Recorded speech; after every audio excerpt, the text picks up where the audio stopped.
Thank you, Eric, and welcome everybody. I want to talk about Florida, and I want to talk about this slide a little bit later. But what I've seen since I've been in Florida is Florida was the economy. You know, you see the headline, is Florida over? In 7 years' time, we've turned from is Florida over to has Florida found the secret to saving the economy? And I do want to talk about that, and certainly I will toward the end of my presentation here. But let's show the job numbers first, and let's talk about where we've come and what a feat it has been to turn into an economy that people think we have the secret. This is the unemployment rate. You've probably seen this slide. I believe the governor keeps one pretty similar to this around his office. But what you've seen is Florida's unemployment rate went a lot higher than the U.S. rate, and 11.4% at its peak. Now at the end of December, the latest numbers for the end of 2014 show that we were at 5.6%, real similar to what the U.S. rate is finally. It took a long time to get there, and I want to show you a little bit about why. This is an index, and it's put out by the Federal Reserve, and I'm not going to go into a lot of detail about how this was calculated. Certainly, if you want to call me, we could talk about this until you're sick of it. But what this is an index put out by the Philadelphia Federal Reserve for each individual state, and they do one for the U.S. as well. And for you statistics geeks out here, first of all, I want to meet you after this presentation. But the good thing about these indices is for even the statistics geeks like them, because they're independently calculated. Therefore, movements in Florida do not affect movements in the U.S. So it's a clean index. And really what this says is since 1992 in July, where each economy equals 100, relative rates, Florida's economy in blue blasted ahead of the U.S. in growth and fell substantially harder when the economy turned down. I want to take that peak area right there, and I'm going to show you a detail where it's blown up. I'm going to show you something that you may not have seen before. Look at this area. These are the same lines, blue for Florida, red for the U.S. Just that detail in there of where both of them peaked, both of them went down, and both of them started back up. Now, what I want to call your attention to is the blue box in there. When you're listening to the news at home, the national news, someone tells you you're in a recession. Well, that's all well and good if you're the average state in America. But states have different business cycles, and I can prove this. And this is Florida's business cycle versus the U.S. What you'll see is Florida's turned down faster than the U.S., before the U.S., and stayed going in a downward direction longer than the U.S. So what does that mean? What I think it means is Florida was in a recession for 35 months versus the U.S. is 18 months. So how do you find out? Somebody tells you on the news, a council, a National Bureau of Economic, NBER people, stand around, and like 9 months after the recession starts, they say, wow, the recession started 9 months ago. And about 6 months after it's over, you'll get news that, wow, the recession's over. Well, in this case, the U.S. recession was over, and they told us it was over. Florida didn't seem to care. We were still, in a downward path. And I've calculated this at 35 months, basically double the 18 months of the U.S. This is my calculation. There is no official committee to tell you when you're in a recession in Florida. But note the depth of the recession. In percentage terms, just round numbers, it's about 3 times as hard we got hit here as the U.S., as a whole. Now, I'm not the only economist who said that Florida has a longer recession. Fortunately, I just saw Sean Snaith out of UCF. He put out a report, I think it was in December. His estimate was about 50 months, and I know how he got it, because there are areas in mine where I say Florida's recession is over when there's almost no growth at all, but it is positive. It's very small positive. So what we can say is, wow, our recession was twice as long, maybe 3 times as long as the U.S. That's why it's been so difficult for Florida to come out of this, and that's why when you see the job creation numbers, I believe you've seen quite a feat that's even better than what you may have thought. The historical job numbers, 2014, non-farm jobs, 230,600 jobs were created. That's the number, the official number that we're using. That does include a preliminary number that could be adjusted just a little bit for December 2014 that's not been finalized yet. They'll finalize them over the next month or two. We'll know the exact number. About around 230,000 jobs. Well, what does that mean in context of recent history? Is that good? Is that bad? 230,000 sounds like a lot. What do we know? Well, I've plotted for you the yearly job creation numbers over the last several years. And I think it's stunning because these are the best job numbers since 2005 in the state of Florida. And you can see that since we've gone into positive territory, we have created a lot of jobs. It continues to go up. And I will tell you when we get back to the, has Florida found the secret slide, why I think a lot of that's happened. But I do want to talk about not only do states have different business cycles than each other, areas of the state, some do better and some do worse than others. So what I've put up here is the top MSAs in Florida. The top one's the big Miami one, and it's split into two areas. You can see the Fort Lauderdale, Pompano, Deerfield was the top percentage-wise of that part of it. But, Miami, Orlando, Jacksonville, MSAs, they're big. They created the most jobs. But I also put them on a percentage basis below that. And what you can see is Orlando area and the Jacksonville area still were in the top percentage-wise. But look, we've got Punta Gorda, we've got Northport, Bradenton, Sarasota, which was the king as far as percentage job increase year over year. And, that's really good. That's an extremely high job number in this day and time. So what I did also was I wanted to see what we did compared to other states. You'll see I've left them in alphabetical order. Here's where you could see maybe your favorite state, maybe the one that you don't like very much. But in the raw numbers here on the large, I call these the large and close states. So we've got the other southeastern states represented here, our neighbors, Mississippi, Georgia, Alabama. And we got North Carolina because we get compared to them a lot. New York and California and Texas are also on there. And what you'll notice is absolutely Texas was the #1 job creator last year. And, good for them. But Florida has done really, really well. I always look at these numbers though. What does that mean on a percentage increase? Where does Florida sit there? And on a per capita basis, where are we sitting for there? And you don't often see those job numbers. I do want you to take a look at Mississippi. Nothing against Mississippi, but that is 200 jobs in a year. And, to put that in context, there are states that aren't doing very well at all, yet Florida is doing very well, especially in the southeast. All right, on a percentage basis, here we go. Texas is still top. They did great. They've had a lot of oil investment. Capital investment creates jobs. There's no doubt about it. Now, moving toward the future, we don't know about that now. We've had North Dakota do a great job. Percentage is off the chart. I wouldn't even show it here because it's really not a good comparison for the state of Florida. However, I will make a large bet that this time next year you won't see those kind of big numbers out of the oil producing states. Capital investment's dropping off. You've seen what's happened to the oil prices. All right. Let's look a little bit. Let me go to per capita. Just one thing. Florida is also #2 in per capita job creation.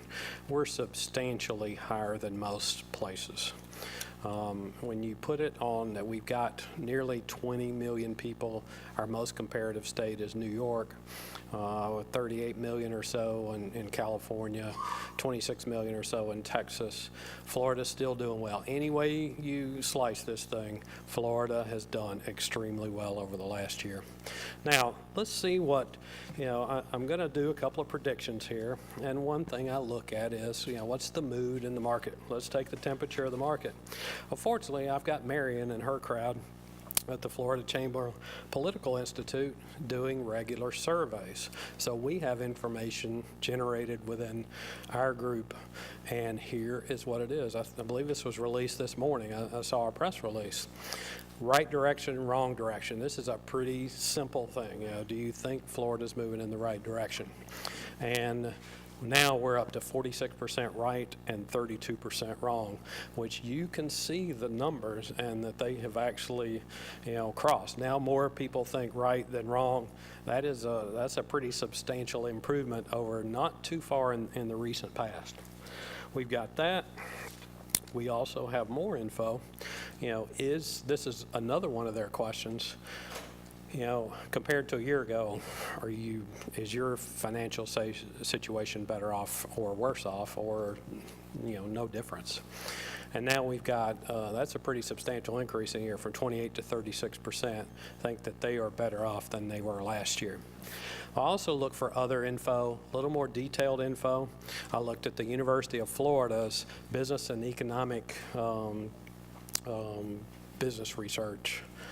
Bureau of Economic Business Research, sorry. And this is the change in consumer sentiment. This is a monthly that they do. And what's fascinating about this is look at the biggest number there. The increase overall is 17.2 points from year to year. And these are indices, so 17.2 points doesn't really, mean a lot in the scheme of things, but look at where the optimism is coming from here. Incomes under 50K are nearly double the improvement this time over last year than what the higher income people were. You can see the other categories there, but that's the biggest difference out there. Even before I got to the foundation, we are looking at needing to produce 1.9 million quality jobs by 2030. And so that's what we work on every day.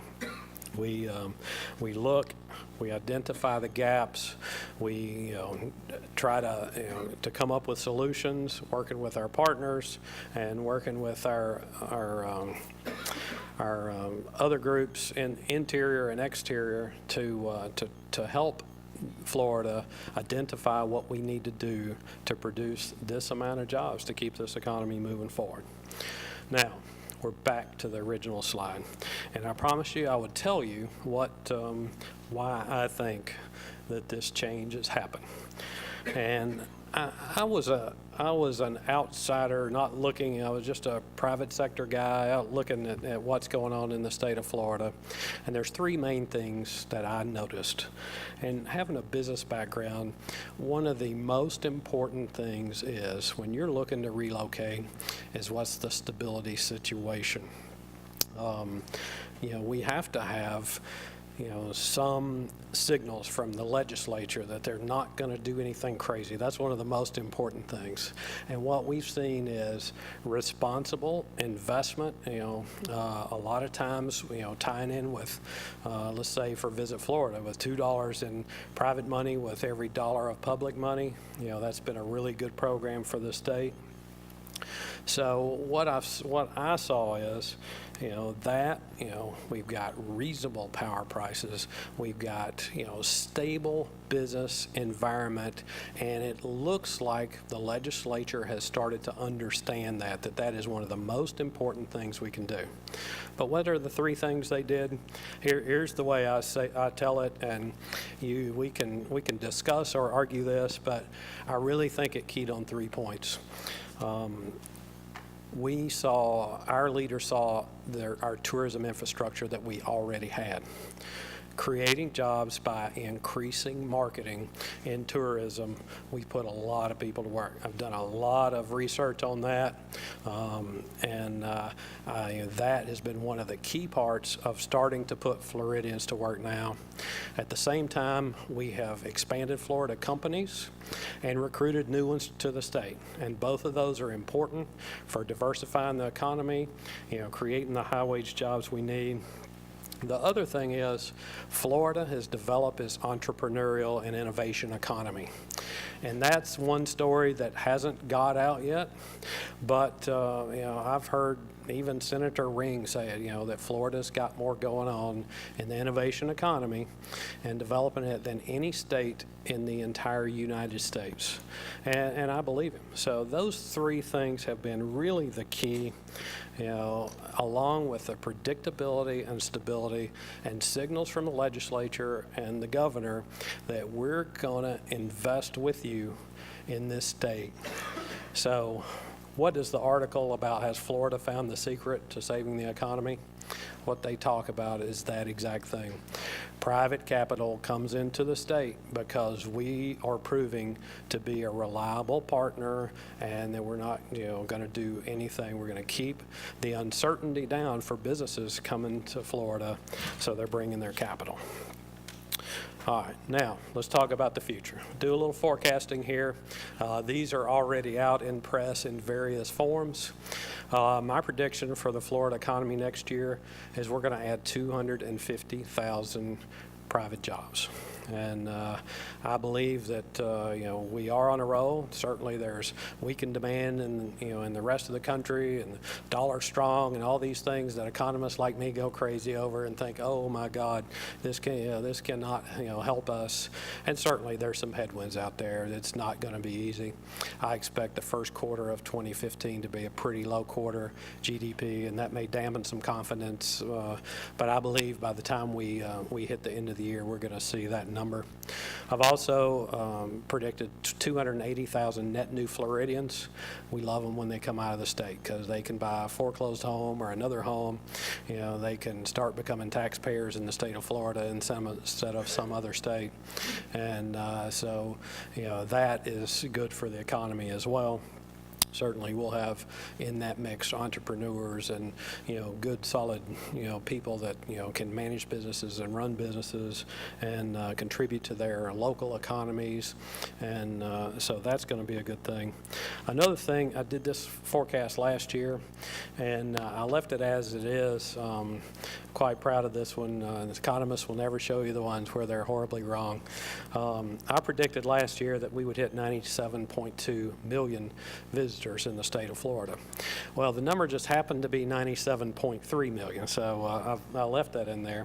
And I still believe we're going to break 100.1. Even if we don't, though, here's what's important.